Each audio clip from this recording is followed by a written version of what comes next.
जय श्री महाकाल सभी भाई और बहनों को। कैसे हैं आप सब लोग? आशा करते हैं सब कुशल मंगल होंगे। भगवान भोलेनाथ की कृपा आप सब पर बनी रहे, हम यही मनोकामना करते हैं। तो आज हम बात करेंगे सूर्य के तृतीय भाव में यानी कि तीसरे भाव में, थर्ड प्लेस में सूर्य के शुभ और अशुभ फल क्या देता है सूर्य, जिसके बारे में आज हम चर्चा करेंगे। तो तृतीय भाव में सूर्य, सबसे पहले तो हम डिस्कस करेंगे तृतीय भाव में सूर्य के शुभ फल।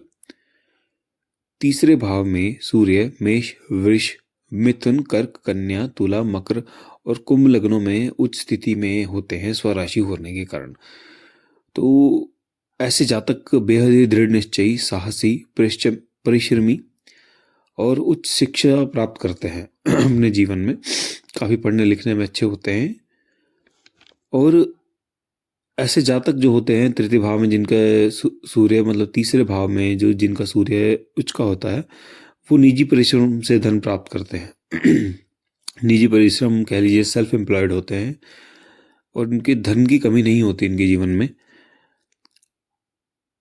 तृतीय भाव में सूर्य वाला जातक पढ़ने लिखने में हमेशा अव्वल होता है, मतलब अच्छे नंबर से पास होता है। अबव एवरेज इनके मार्क्स आते हैं। बचपन से ही इनका दिमाग, पढ़ाई लिखाई में इनकी बड़ी रुचि होती है, पढ़ाई लिखाई में इनको बड़ा मन लगता है और धार्मिक कार्य में भी बहुत बढ़ चढ़ के भाग लेते हैं लोग। कहीं पे भी कोई भी धार्मिक कार्य हो तो सबसे आगे बढ़ चढ़कर वहाँ पे अपना योगदान देते हैं लोग। ऐसे जातक का बुध और गुरु भी अगर शुभ स्थान पर हो या फिर शुभ फल देने वाला हो तो ऐसे जातक बेहद ही परोपकारी और बहुत ही धैर्यवान व्यक्तित्व वाला होता है। ऐसे जातक आमतौर पर देखा गया है कि अकाउंट्स में कुशल होते हैं। अक्सर देखा गया है कि ये बेहद कुशल चार्टर्ड अकाउंटेंट्स, तृतीय भाव में बैठा सूर्य शुभ फल देने वाला होता है। तो जो कह लीजिए कुशल और या फिर जो प्रसिद्ध चार्टर्ड अकाउंटेंट्स होते हैं, इनका तृतीय भाव में सूर्य शुभ फल देता है। बहुत अच्छे ज्योतिष होते हैं। जो भी दिमाग से होने वाले कार्य होंगे, तृतीय भाव में अगर सूर्य शुभ फल दे रहा है तो ये जातक बहुत अच्छे ज्योतिष होते हैं, बहुत अच्छे चार्टर्ड अकाउंटेंट होते हैं, बहुत अच्छे सलाहकार होते हैं। बड़े बड़े पोस्ट पे जो सजेशन देने के लिए वो सलाहकार होते हैं, ऑफिशियल्स, वो ऐसे जातक ऐसे अच्छे पदों पर होते हैं। तो ऐसा कह सकते हैं कि अगर कोई विद्यार्थी चिंतित है अपने करियर से लेकर, तो वो और उसकी जो कुंडली में सूर्य तृतीय भाव में है, तो हम ये कह सकते हैं कि भाई वो अकाउंट्स में अगर उसकी रुचि है तो वो अपना अकाउंट्स में से रिलेटेड अपना इस फील्ड में करियर बनाने के विचार कर सकते हैं। सूर्य के शुभ प्रभाव से उन्हें अवश्य ही सफलता मिलेगी इस भाव में। ऐसे जातक का जीवन धन धान्य, भूमि, वाहन आदि सुखों से युक्त होता है। इन्हें कभी कमी नहीं होती। इनके अगर कमी हो भी तो इनका बुढ़ापा अच्छा होता है। आमतौर पर इनके अगर तृतीय भाव में सूर्य अच्छा फल दे रहा है तो इन्हें धन की कमी नहीं होगी। इन धन की कहीं ना कहीं से इनको आय इनकी अच्छी रहेगी। तृतीय भाव में सूर्य शुभ फल देने के कारण ऐसे जातक के भाई और बहनों और मित्रों के लिए अत्यंत लाभकारी होते हैं। इनके लिए बहुत शुभ होते हैं। मित्रों के लिए भी बहुत शुभ होते हैं। बड़े भाइयों, बड़े छोटे भाई बहनों जितने भी हैं, इनके लिए बहुत बहुत शुभकारी होते हैं। लोग हमेशा सदैव फायदा ही करते हैं उनका, हमेशा उनकी मदद के लिए अग्रसर रहेंगे ये लोग। और व्यवसाय के बारे में अगर बात करें तो ये जातक निजी व्यवसाय से अथवा विदेश में विशेष उन्नति करते हैं। निजी व्यवसाय मतलब सेल्फ एम्प्लॉयड जो जितने भी कार्य होंगे या फिर दिमाग से रिलेटेड जितने भी कार्य होंगे, जैसे कि हमने बताया कि अकाउंट्स में इनका अच्छा करियर बना सकते हैं, एक बहुत अच्छे ज्योतिष हो सकते हैं। और अगर ये विदेश में जाकर अगर अपनी हम जाना चाहेंगे तो वहाँ पे भी विशेष उन्नति करते हैं जातक। और इन लोग अगर कहें तो ये जीविका कमाने में हमेशा सदैव सक्षम रहते हैं। इनका व्यवहार बड़ा ही कुशल होता है और अपने जीवन के अंत में ये तीर्थ प्रेमी हो जाते हैं। मतलब तीर्थ स्थानों के, अच्छे अच्छे तीर्थ स्थानों में सब दर्शन करते हैं और तृतीय भाव में शुभ सूर्य के होने के कारण ऐसे जातक की जो माता की आयु होती है वो भी बहुत लंबी होती है, यानी कि माता के लिए भी बहुत शुभ होते हैं यदि चंद्र गड़बड़ी ना करेगा। यदि चंद्र उच्च स्थान पर हो या फिर मैत्रिक स्थान पर हो तो भी ये माता के लिए बहुत शुभ होते हैं। शुभ सूर्य के परिणाम ऐसे होते हैं कि ऐसे जातक के जो बच्चे होते हैं, जो इनके पुत्र पुत्री जो भी इनके संतान होती है, उनको भी सरकारी नौकरी मतलब राज्य से लाभ मिलता है। इनको सरकारी नौकरी कह लीजिए या फिर गवर्नमेंट कॉन्ट्रैक्टर कह लीजिए, या किसी भी तरह से राज्य से इन्हें बड़ा लाभ होता है। जितने भी तृतीय भाव में अगर सूर्य शुभ फल दे रहा है तो उनकी संतान को लाभ होता है। तो ये तो थे सूर्य के शुभ प्रभाव तृतीय भाव में, यानी कि तीसरे भाव में सूर्य के शुभ प्रभाव। तो अब हम बात करेंगे सूर्य के अशुभ प्रभाव तृतीय भाव में। तीसरे भाव में सूर्य क्या क्या अशुभ प्रभाव देता है, आज अब हम उसके बारे में चर्चा करेंगे। तृतीय भाव में यानी कि तीसरे भाव में अगर सूर्य अशुभ हो तो भी जातक बहुत ही पुरुषार्थी होता है और बहुत ही न्यायप्रिय होता है। और ऐसे जातक के जीवन में यदि अगर ये अपना चरित्र सही रखे तो इनको ऐसे आय की इनकी कमी नहीं होती। बस यही एक क्लॉज है कि इन्हें अपना चरित्र सही रखना होता है। बड़े न्यायप्रिय होते हैं, चंचल बुद्धि होती है इनकी, मतलब अशुभता के कारण इनकी बुद्धि बड़ी चंचल होती है।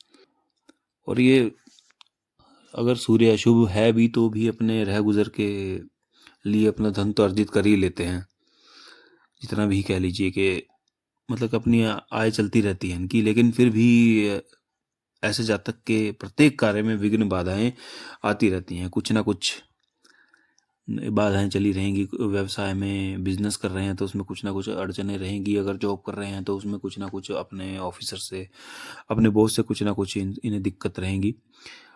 और ऐसे जातक अशुभता के कारण, सूर्य के अशुभ होने के कारण भाई बंधुओं की सुख की कमी हो जाती है। मतलब उनके साथ ग्रह कलेश होने के, पारिवारिक झगड़े होने के कारण मन में शांति रहती है।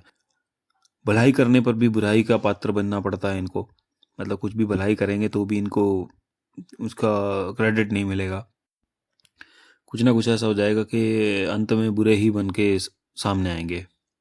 और अशुभ सूर्य के कारण जितना ये मेहनत करेंगे उतना इन्हें फल नहीं मिलेगा। मतलब कि अत्यधिक परिश्रम करने के बाद भी धन लाभ पूर्ण रूप से अगर 100% मेहनत करते हैं तो 50% ही इन्हें वो मिलेगा। हाँ, ये है कि रह गुजर चलती रहेगी, कभी इन्हें धन के एकदम नील नहीं होंगे, एकदम खाली नहीं होंगे धन से, लेकिन फिर भी जितना परिश्रम करेंगे अशुभ सूर्य के कारण इन्हें उसका उस हिसाब से इन्हें परिणाम नहीं मिलेंगे अपने परिश्रम के। और जितना भी व्यय है, जितना भी खर्चा है दौड़ धूप आदि में अधिक होगा। अगर इसके बाद ऐसा अशुभ सूर्य हो और यदि राहु और शनि आदि अशुभ ग्रह का भी योग बन रहा हो तो सूर्य की दिशा में पितृसुख में कमी होती है। यानी कि पितृसुख में पिता की जो है निधन हो जाएगा, या फिर पितृसुख नहीं मिलता है इन्हें, और शारीरिक कष्ट रहते हैं, धन की हानि लगी रहती है। ये ऐसे जो है ऐसे अशुभ लक्षण दिखने को मिलते हैं।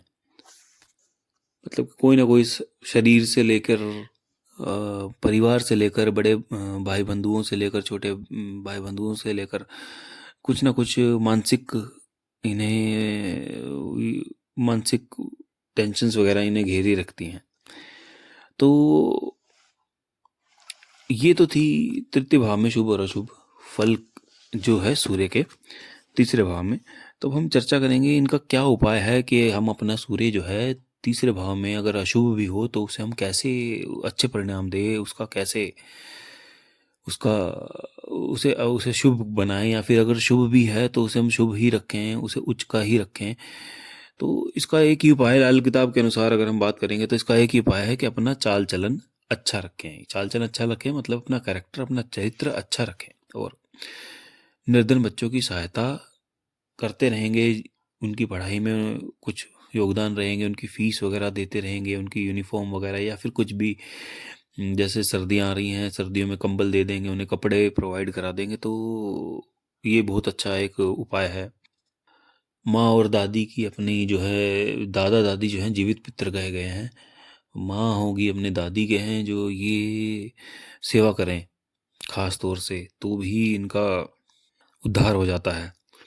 तो यही है, बस छोटे से उपाय हैं, इसमें कुछ ज़्यादा पैसे का लेन देन नहीं है, बहुत सिंपल से उपाय हैं। बस आपको अपना चरित्र सही रखना है, जितने भी अपने निर्धन बच्चे हैं उनकी सहायता करनी है, उनको लाभ देना है, आप बढ़ चढ़ के योगदान करना है उनकी पढ़ाई में, उनके जीवन में कुछ ना कुछ उन्हें दान दक्षिणा करनी है, और अपने माँ और दादी का आशीर्वाद प्राप्त करते रहना है आपने।